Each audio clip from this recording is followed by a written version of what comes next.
Welcome to this video where we're going to talk about plagal first mode, specifically the Sticheraric plagal first mode from Pa. And we're going to talk a little bit about the Papadiko genre as well, but this is going to be mostly about the Sticheraric.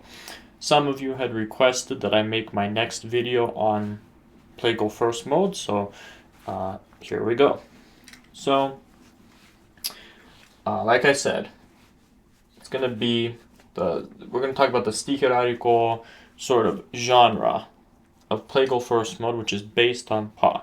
The Sticheraric genre is going to be the sort of medium pace of our Byzantine hymns. So it's not going to be like the faster pace like an Apolitikion, like something irmologiko. It's not quite going to be Papadiko, which is very slow and drawn out. It's going to be kind of medium, kind of a few beats per syllable, that type of thing. So, first of all, we have our scale. In this mode, we are going to use the diatonic scale. It's the most basic scale that I recommend everyone learns at the beginning of their chanting journey. So if you haven't learned the diatonic scale, I recommend that you do. And if you would like a recording of the diatonic scale from me, if you'd like me to send you a recording, then just email me. Just email me the word scale. So my email is right here. You can screenshot it. It's just philanthidisschool@gmail.com. philanthidesschool@gmail.com. Again, philanthidisschool@gmail.com. It's the same as my Instagram sort of username. So, if you'd like a recording of the scale, I will send it to you. And like I said, your first step here should be learning the diatonic scale. And after you do that, you can learn the rest of this mode. So Pa is our bass note in this mode. So keep that in mind. Let's talk about our other sort of dominant notes. Well, like I said, we have Pa. Pa is going to be used in all types of cadences within this mode. A cadence is like kind of like where the melody comes to rest in a phrase, in the music.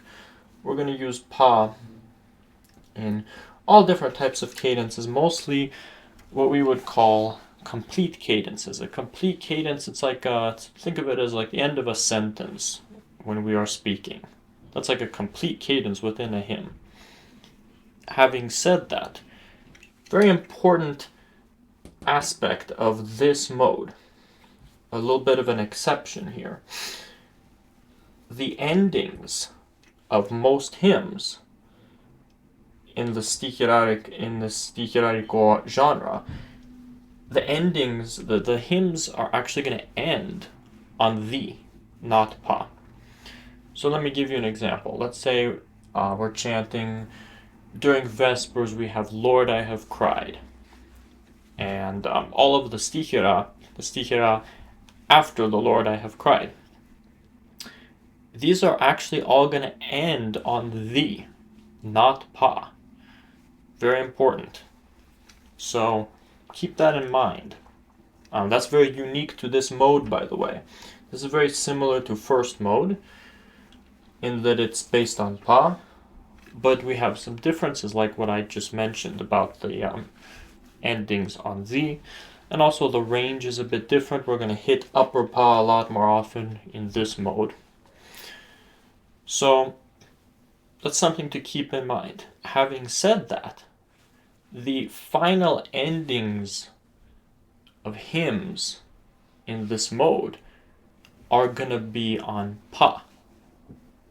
So what do I mean by that? I just said they're on the.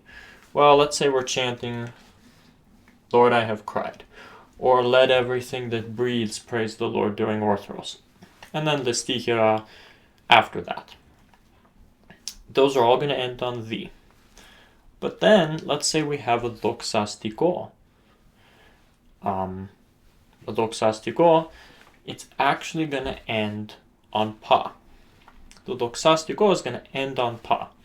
So the same goes for, let's say, a cherubic hymn, or anything in the papadiko genre in this mode. It's actually going to end on pa, not the. It's like when we've finished a set of hymns in the mode, like ending on the doxastiko, for example, it's going to end on pa. Let's take a perfect example of this mode. It's a hymn that all of you know. Christos Anesti. What do we see in that hymn? Well, we're normally going to chant it several times during a service. All of the times that it's chanted, you'll notice it's going to end on the, not ke. A lot of people will end it on ke. That's not correct. You actually end it on the. So it's going to end on the, but the final time you chant it in the service, the ending of it, what do you notice? Well, it actually ends on pa. So the same concept just kind of applies in general in this mode. Before I go any further, if you like this type of content and you want to learn all of the different modes and you want me to go into detail like this, but in a way that is more tailored to you personally, in a way that meets you where you are at your level of skills and your goals and whatnot, if you want to work with me one-on-one, you can click the link in the description of the video and in the pinned comments, and you can try a free online lesson. I work with people who have busy schedules. Maybe they cannot, commit to this rigorous study plan and such, and deadlines and all that stuff.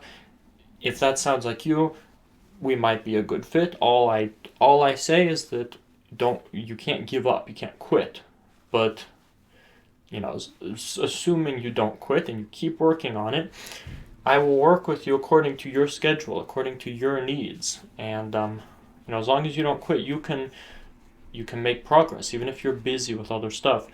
As long as you keep working at it, you can make progress regardless. So if you want to give it a try, try a free lesson online. The link is in the description of the video and in the pinned comments.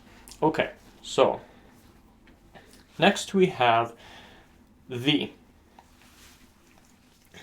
The is used for what we will call incomplete cadences within various hymns in this mode. Incomplete cadence, it's like we're in the middle of a sentence, kind of. It's like we haven't quite finished a thought. That's an incomplete cadence. We're going to see that quite a bit. And again, like I just said, we're going to have the on our endings. So keep that in mind. Another thing to understand in this mode is that the psalm verses, like before the Sticheraric, the psalm verses are going to be chanted on the and ke. Sometimes they'll move to ke, but it's like primarily it's held on the and then ke. And what you will see is like when they will chant a psalm verse, they will start on pa, they'll move up to the, move up to ke, kind of recite the psalm verse on those notes, and then go back down to pa, ending on pa. So that's the. Next we have ke. Ke is also used in incomplete cadences, but also some complete cadences. And the unique thing about ke in this case is it's almost like our bridge to the upper pa. Remember, I just said that this mode goes into upper pa quite a bit. And ke often acts as our bridge to the upper pa. In other words, we might have ke being a dominant note in a specific phrase, and in that phrase we go up to upper pa and then back down to ke. When that happens, one thing you might see very often is this sign right here, what is this? Well, it's the flora, what we will call the flora of diatonic pa. It's like saying, if we see this on ke, which we might see sometimes, it's telling us treat this ke as if it's diatonic pa. It's still ke. It's still what we would call the pitch height of ke. Like, it's still as high as ke would be. We don't chant it like pa in the sense that we go lower. It's still ke, but the intervals become like those of pa. So what do I mean by that? Let's say we have a hymn and we see this thing. Well, if we do paralagi, we would not say, let's say it's going ke zo ni, and it's got this thing. Well, we wouldn't say ke zo ni, we'd say pa vu ra, and so on. And we would chant it with the intervals of pa, but it still has the same sound as ke. So hopefully that makes sense. And then at a certain point after that phrase, it's going to be resolved. It's going to be canceled out, or should we say resolved, by this thing, which is just the flora for ke. In other words, telling us, okay, we're back to ke now. And you would change your paralagi back to ke.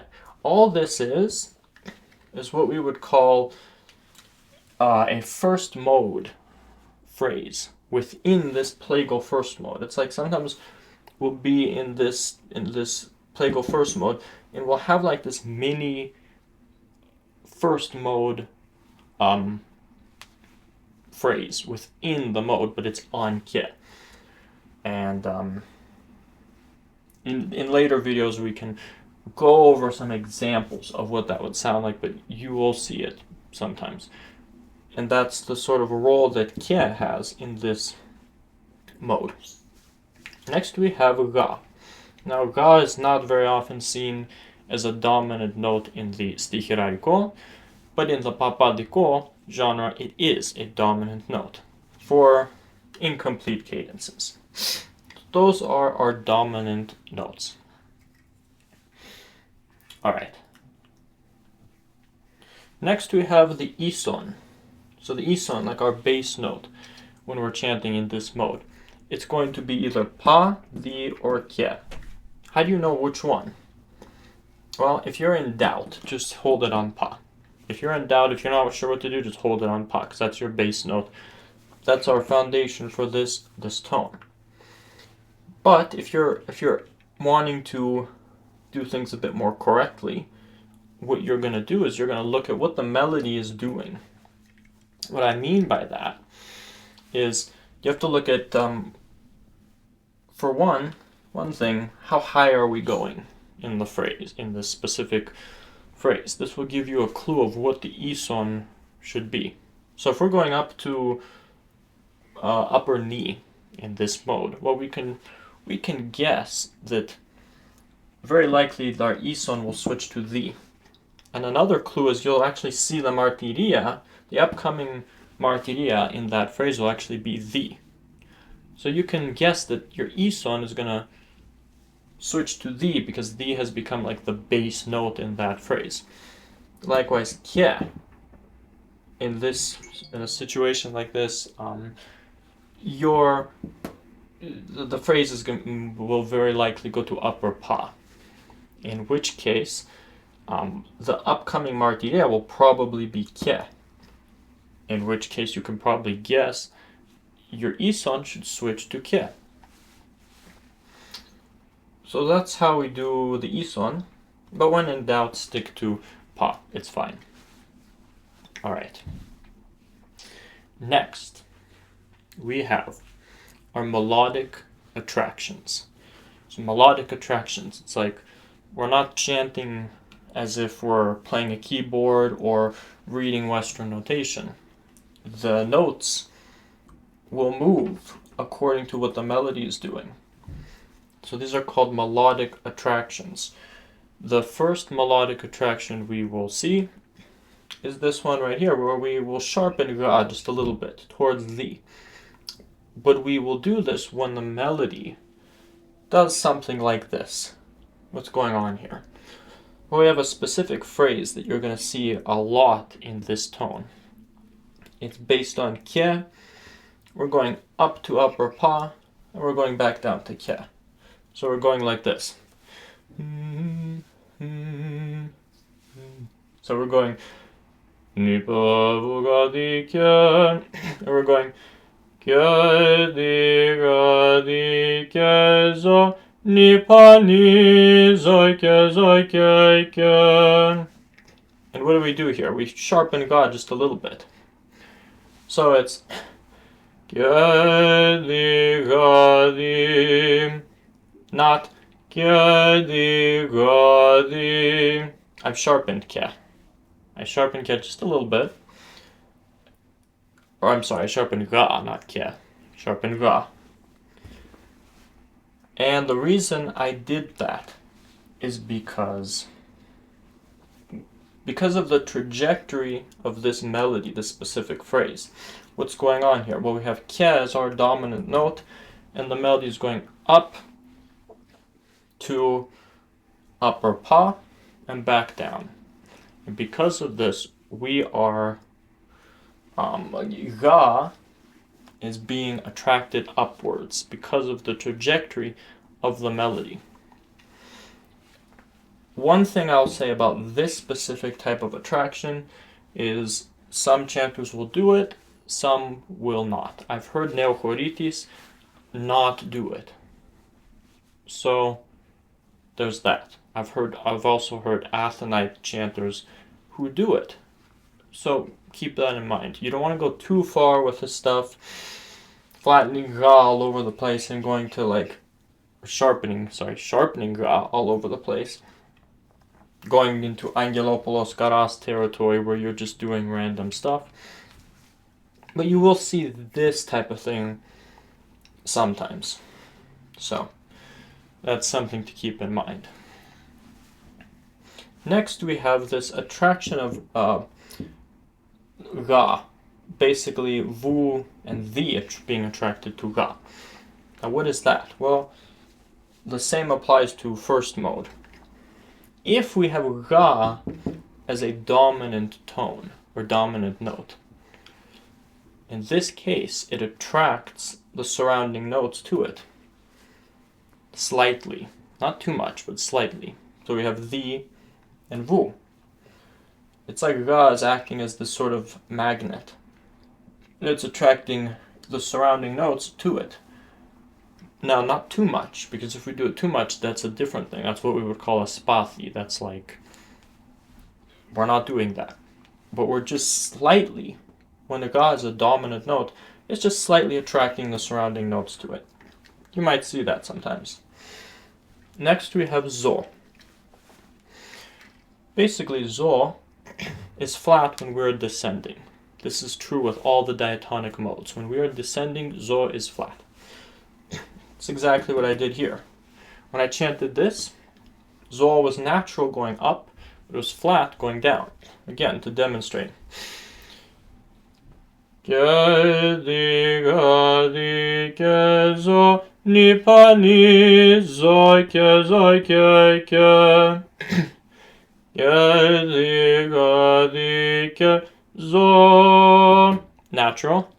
Ni pa ni zo. Flat zo. Ke zo ke. I flatten zo when I descend. You're going to see that in this tone basically all the time when you're descending. Having said that, we have something else called the adzem. That's this thing. The adzem is not an attraction. Attractions have to do with the notes moving in accordance with what the melody is doing. And adzem is more like a flora. An adzem is something we see in many different tones, but we also see it in plagal first tone. What does the adzem do? Well, if we see an adzem on zo, it permanently flattens zo, consistently. This is a bit different than what we've been talking about here.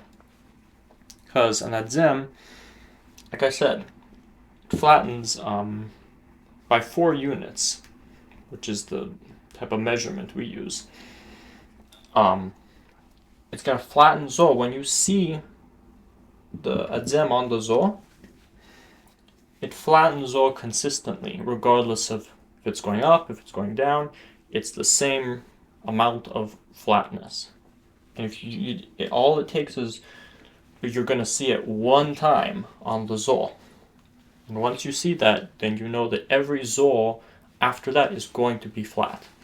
Until it's cancelled out by another flora, usually a diatonic flora, that's just going to look like this probably. It's probably going to be ke. It's probably going to be on ke.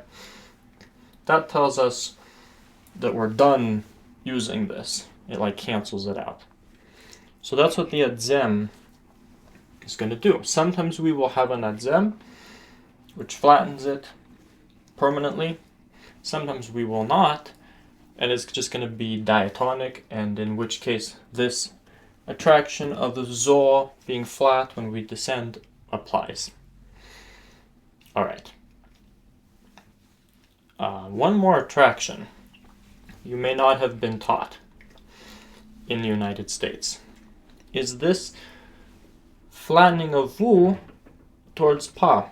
When the melody, and this is the same by the way in many other modes, especially first mode, when the melody is going towards pa, well, vu is going to be flattened towards pa. So we're not going to go ga vu pa, ga di ga vu pa. It's going to be di ga vu pa. I'm flattening vu. I'm flattening vu as I descend towards pa. Because again, it has to do with what the melody is doing. So a very important attraction if you want to do things traditionally, if you want to be traditional when you chant. Alright, so those are the attractions. Next, we have the Epiima. What should the Epiima be? Well, you may have heard people doing complicated Epiimas, very long Epiimas, but we don't hear that from the patriarchal chanters. We don't hear that from Neochoritis and Paikopoulos and the Athonite chanters for the most part, the traditional ones. What we can do is a simple Epiima on pa.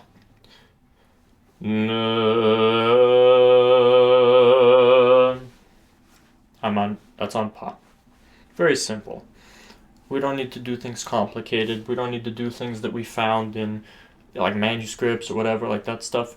We don't need to worry about that. We hear the traditional chanters just do a simple Epiima on pa.